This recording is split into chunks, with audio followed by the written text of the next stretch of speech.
All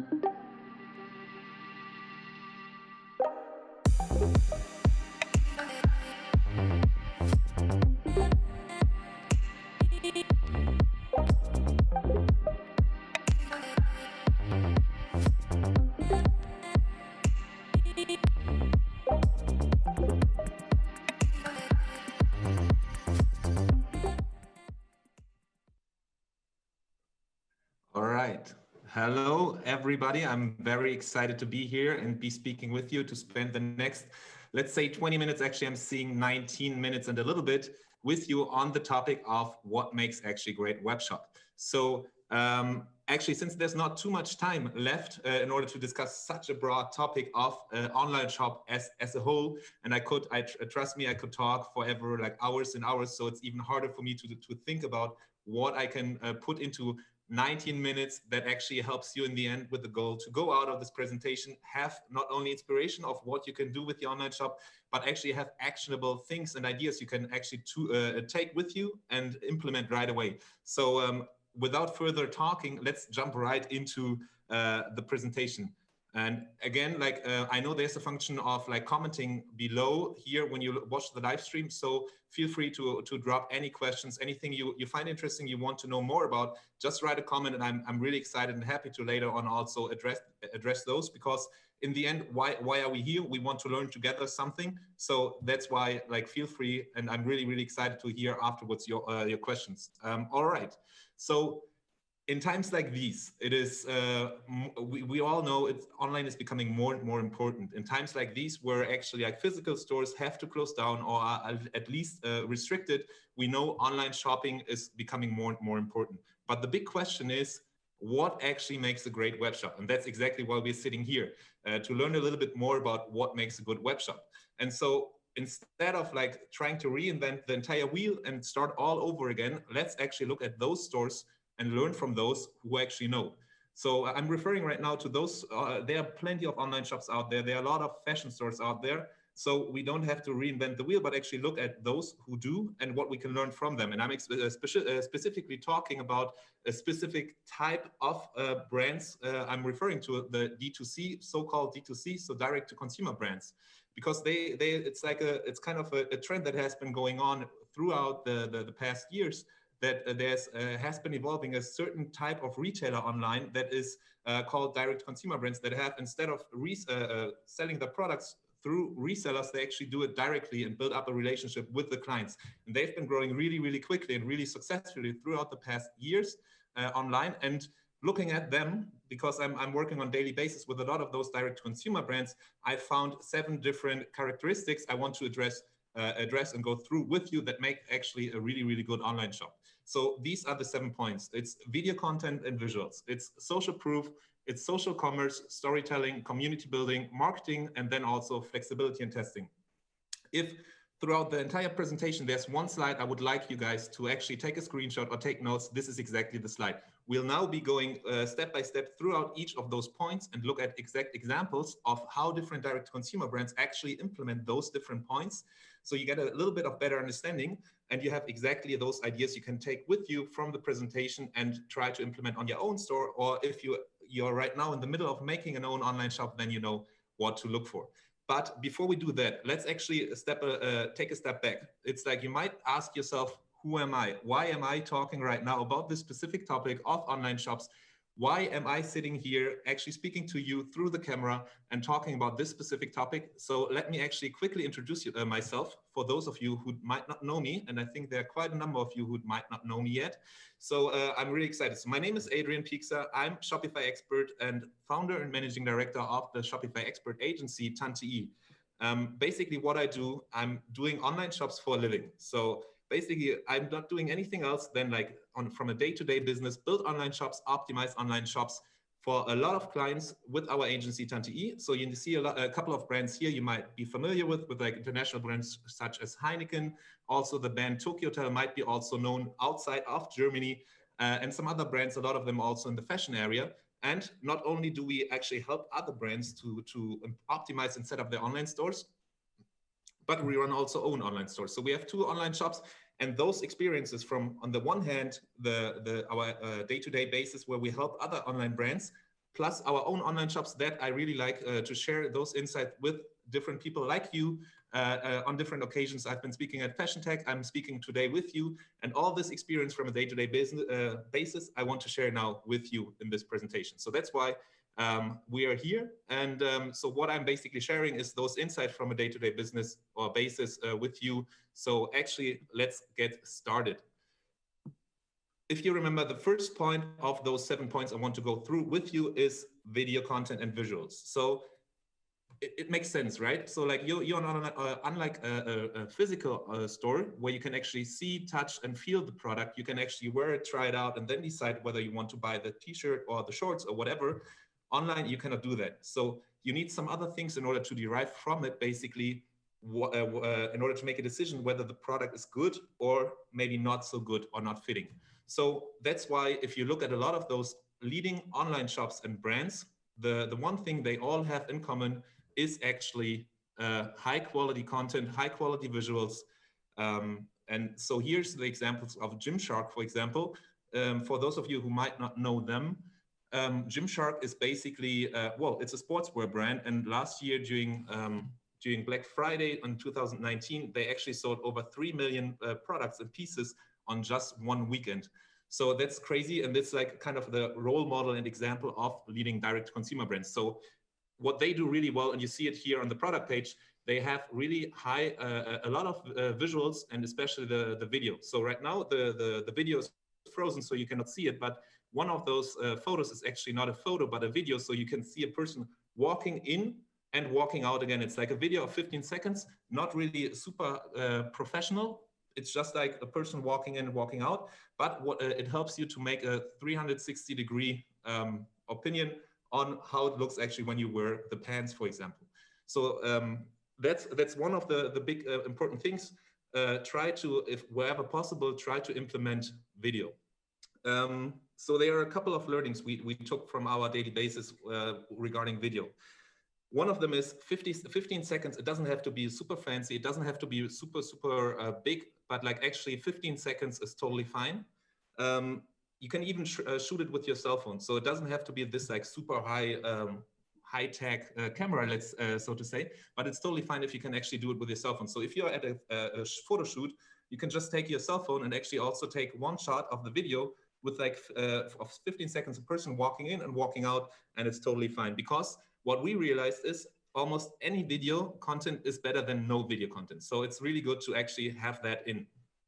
Another thing is authenticity is the key. So what we realized is also talking with our brands and the people we work with, that actually, yeah, the video, they actually did a test. So they actually did like a super high quality professional video shoot and let that run against a video shoot they did actually with their own cell phone camera. And the most of the times, actually, the result was the own authentic self-made with the cell phone camera videos outperformed the actual professional videos. So even if you're afraid, even if you have excuses, don't have excuses and don't be shy. Just use video content. It's really working really well for others. Moving on, if you think about the second point, so social proof is another point that is really important. What you can see here is the actual product page with the product reviews. I'm really sorry, it's in German, but what it basically shows is the product reviews of different people, former clients from the online shop, from Buckle & Seam, a fashion brand for men's leatherwear, leather bags and so on. And they've been listed twice in a row on Forbes 30 under 30 and have been really skyrocketing their own online brand. And what really makes them special in a lot of other online stores, what's really important is social proof. Because in the end, the question of a person coming to your store is, can they trust you? Can they trust you? Will they receive the product in the end? What happens after the moment they paid you actually the money? Will they receive the product or not? So that's the big question. And what helps a lot is actually seeing other people who have been purchasing at your store and knowing that they have made a good experience. And also here we have a couple of learnings. So it is really important that you, when you show product reviews, you actually have product reviews, because if you don't have any product reviews, it's actually like counterproductive. So if I as a person come to your store and see that you don't have any product reviews, I'm actually starting to believe that nobody else before me actually purchased at your store. So also not having any product reviews is also a bad thing. So try to collect first a couple of product reviews, let's say, I don't know, 10, 20, 30, 40, 50, and then actually present those product reviews. The other thing is, have also bad product reviews, because in the end, it's all about authenticity. I keep repeating myself, but authenticity is key. So seeing also bad reviews, because something bad can always happen. So having bad reviews shows that it's not fake reviews and you can actually trust the shop. So social proof, a huge point. Whenever you start your own online shop, when you have an online shop, make sure you have social proof on your store so people can actually see that they can trust you. Moving on to the third point, social commerce. So in the times where a lot of things happen in social media, we don't go to downtown to shop, but we actually hang out on social media in order to spend our time. Social commerce is also a huge driver and a big trend we see on online shopping. So that can work on both ends. So it can work on the one hand on social media, on Instagram, where you can tag your products and really actually show the products inside this inspirational mode. But it can also help, as you can see here from the brand called Pura Vida Bracelets, inside the online store. So Pura Vida Bracelets is basically an American-based company who sell bracelets. And what they do really, really nicely, what you can see here also, again, on the product page, there you can see user-generated content with the product itself on different occasions. So you can actually also have another way of social proof, once again, onside the product page. And if you compare it, actually, if you now add this product to the cart, what happens actually at Pura Vida Bracelets, what they do really well is you can actually see on the cart page a product, an Instagram feed with all Instagram photos, but all Instagram photos contain the product you actually just added to the cart. So once again, you see this inspirational social commerce part, like the two worlds melting into one, which is amazing. So try to find ways of like how to meld those different parts and actually how to create this user-generated content and build it into your own online shop.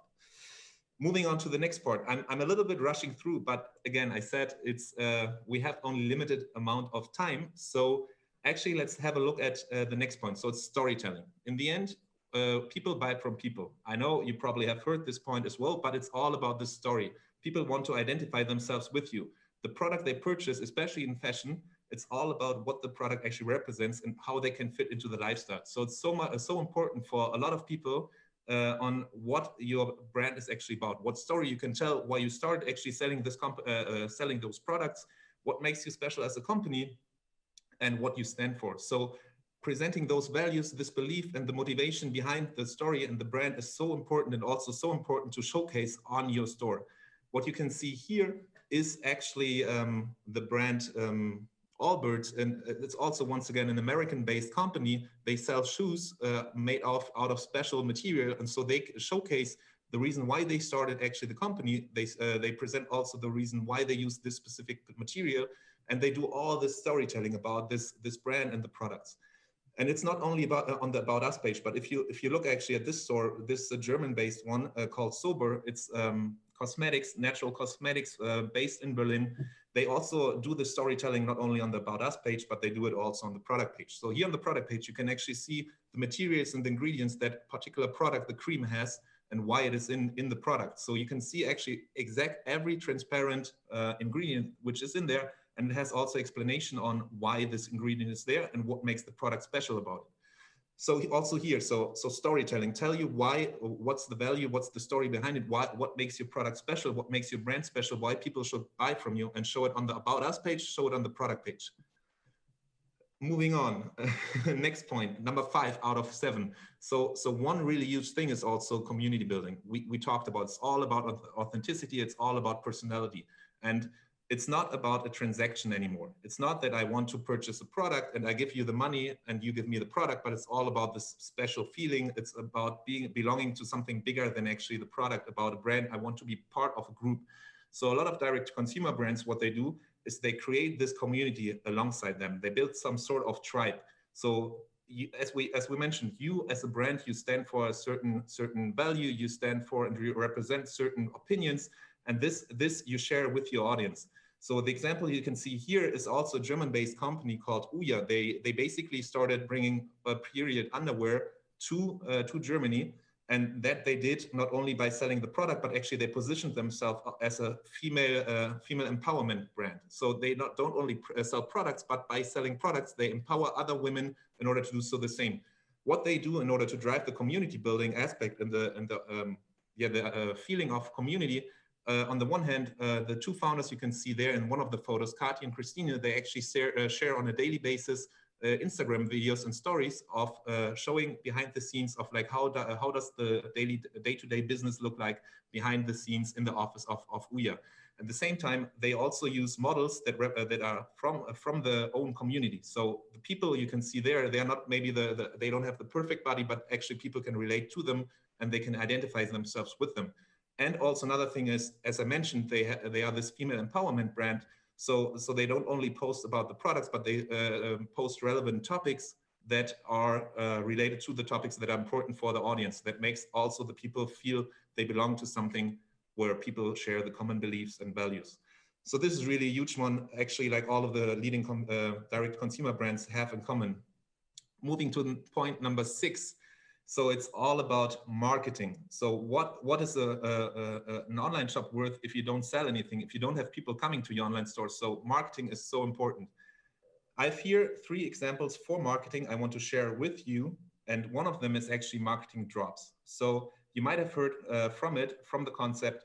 It's something that like you basically don't sell the product on a continuous basis, not from a day-to-day basis, but actually you have certain times where you drop a product line and then it's there. And once it's sold out, it's sold out. You've seen it on different brands such as Supreme, but also for smaller shops and brands, it really, really works well, especially in the fashion industry. Because what it does is it actually creates urgency, it creates scarcity. And the example I brought to you here is who you can see here is John Olsen and Janni Dela, the couple who is actually famous couple of influencers in Sweden. They build up a huge audience.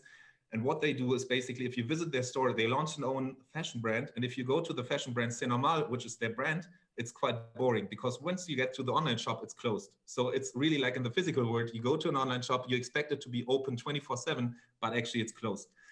So that's really, really disappointing. But the thing is, the reason why it's closed is because they work perfectly with the marketing, with the drops. So they open their store for a couple of minutes, have the new products out there, and once it's sold, it's sold. What they do is, of course, they build up a list of online following through email, through Instagrams, through different other channels. So they communicate it well, really make a hype, and it's always sold after a couple of minutes. Hundreds of thousands of products are sold within a couple of minutes. Then the store is closed and you don't get any products. So if you really want to have a product, you have to buy it in the moment it goes out. It's super exclusive, and this is really the interesting part of it. Another thing of talking about marketing, it's co-creation, a topic that you can see also at a lot of online brands that like grew really, really quickly online. The example I brought here is actually Steelness, a brand that grew really, really quickly in Germany through co-creating jewelry collections together with leading influencers. So you can see here the Useless collection. So it's called Useless. It has been built together with an influencer, and they've been co-creating this product together. So actually people did not only see the product, but they actually were already able to follow throughout the entire process of the journey of the product. So in the first moments, there were like mock-ups of the different jewelry. People could decide and vote online in the Instagram feed if they want to have either like option A or B. And then they see like a little bit of like the manufacturing, they see the different steps. And so once the product is actually launched, the people have like already been part so long on the journey. So it's a super nice experience, and they are already familiar. So co-creation, a really big thing. Like you can do it with your audience, you can do it with leading influencers, and then we're talking about collaborations. You can do it also with other brands. So you can see it, if you really look for it, you can see it so much, especially in the fashion industry, it's so huge. So the interesting part of it is that basically you can couple up with partner up with a brand that has a similar target audience, and you can basically decide on launching a product together with that other brand. In order to combine those joint forces, basically, you target the entire audience. You can gain new fans, you can gain new customers, and you can reach also a little bit of like press attention. Here, the example is also from like 2 German brands. On the one hand, you have Gitti, which is like kind of a super hyped, celebrated brand of polisher, nail polisher. And then you have Ivy and Oak, which is a fashion brand. So like those two don't really fit together, but what they have in common is they share the same value settings, the same beliefs, and so the same audience, and they partnered up and actually published and launched a joint product, which you can see here. So collaboration is also a huge part of of the online shopping. And then like last point number 7 of the list of different things that make a web shop not only average but really great is the mindset you have as an online store owner. So you have to remember, like, once you launch the store, it's not that you build the store and then you lean back and nothing happens anymore, but it's actually like a continuous work. So what that means is that basically you launch the store and then you can continuously analyze the different behavior of the visitors. You can see how they interact with the shop. You can see what you can optimize, and then you continuously improve, optimize, and that way continuously build up an amazing store, an amazing experience. And it's not that it's like once done and then it's over, but it's actually the way that you continuously improve and optimize, and especially stay flexible and test. Because in the end, you have you imagine that it's like the way you have hypothesis how people react to the product, to the store, what they like, what they don't like. But in the end, it's up to the customers and visitors to decide what really is important. So this was really quick. I hope I didn't rush too much, and I hope there were like some interesting points in here in this presentation you can take with you and really can check on your own online store if you have it implemented or not. To remember, these are the 7 points we just walked through. These are the 7 points that make basically, or that direct consumer brands have shown that it makes a shop really, really good. So it's video content and visuals, it's social proof, it's social commerce, it's storytelling, community building, marketing, and flexibility in testing. So if you bring all those 7 points with you, or at least a couple of them, then I'm pretty sure you bring your shop to the next level. And this, I hope, was insightful. If you have any questions, please drop any questions in the comments, and I'm happy to share them with you. Please feel free to check out Tanti. Please reach out to me if you have any questions, if you need help with your online shop, or have questions on like how to bring your store to the next level. And also feel free, of course, to reach out on LinkedIn. I'm really looking forward to see those questions later and to see you guys later at the panel discussion. Thanks.